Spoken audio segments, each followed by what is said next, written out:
Most Halloween stories are made up.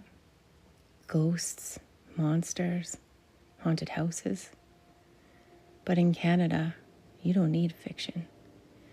The fog, the snow, the crushing silence of isolation.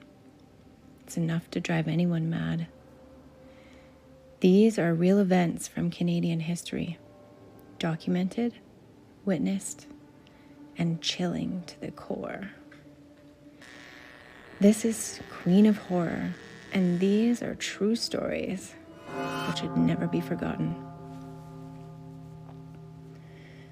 In a cemetery in Woodstock, Ontario, the ground was disturbed. A coffin was being moved, routine enough. But what they found underneath the soil wasn't. Inside the grave was a girl.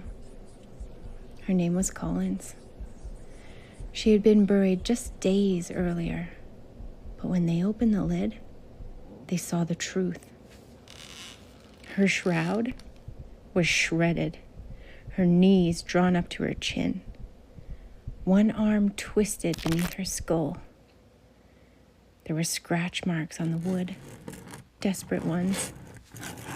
She hadn't died when they thought she had. She woke up, buried alive, and she died clawing for air in total darkness. Far north on King William Island, an isolated Inuit camp lived in peace, unaware that death was about to walk into their home. One night, they heard footsteps outside the igloo. Not animals, not people they knew. What they saw were figures, staggering, skin blue, eyes vacant, the living dead. They were the last survivors of the doomed Franklin expedition. British explorers lost to the Arctic cold, now barely alive, raving, starving, and turning on one another. Inuit oral history remembers them well. The way they moved, the cannibalism, the horror in their eyes. They're not Inuit. They're not human, one elder said. In the Arctic, the dead don't stay buried.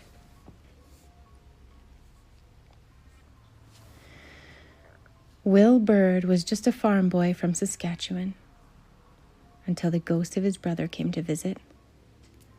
His brother Stephen had died in the war, but Will saw him in full uniform standing in the field. So Will enlisted, and in 1917, while stationed in France, he was sleeping when Stephen appeared again and shook him awake.